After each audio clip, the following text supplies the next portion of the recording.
بعد الفيديو اللي انتوا شفتوه دلوقتي ده، انا بصراحة انا ضد ان كابتن مدحت عبادي او اي حد يشتم جمهور النادي الاهلي او يشتم الاهلي او يشتم اي حد. يعني الشتيمة انا مش مع الشتيمة ومش مع ان حاجة زي كده تحصل، ولا من الجمهور ولا حتى من لعيبه كبار زي كابتن مدحت عبد الهادي. ولكن انا بكلمك انت كشخص مثلا اهلاوي، الغلط غلط في كل شيء، ولما الكابتن سيد عبد الحفيظ يشتم برضه الحكم وكده فده برضه غلط. يعني ده مش مبرر خالص ان الحكم غلط وكده فيتشتم. وبرضه الكابتن شادي محمد كان عامل برضه نفس الحاجه وكان شتم الزمالك برضه وبتاع، بس ما طلعتش برضه الهوجه الكبيره دي عليه. كابتن مدحت ما كانش ينفع يطلع منه حاجه زي كده، لان دي حاجه غلط جدا، وهو اسطوره من اساطير الكره المصريه، فما ينفعش حاجه زي كده، حاجه مش محسوبه تطلع منه بالشكل ده.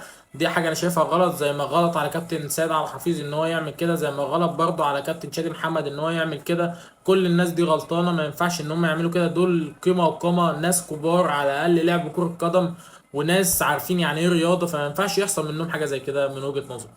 انا مش ببرر اللي حصل خالص، لان اللي حصل ده غلط جدا وكلنا عارفين، بس هي نقطه صغيره احنا كجمهور مثلا لازم برضو نعمل كده، ان احنا ما ينفعش نشتم.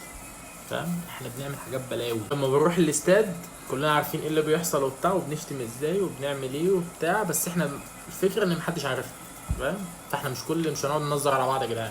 وكل الاحترام والتقدير لجماهير النادي الاهلي، اصحابنا واخواتي وكل حاجه، يعني احنا اهل في الاول والاخر كوره يا جدعان.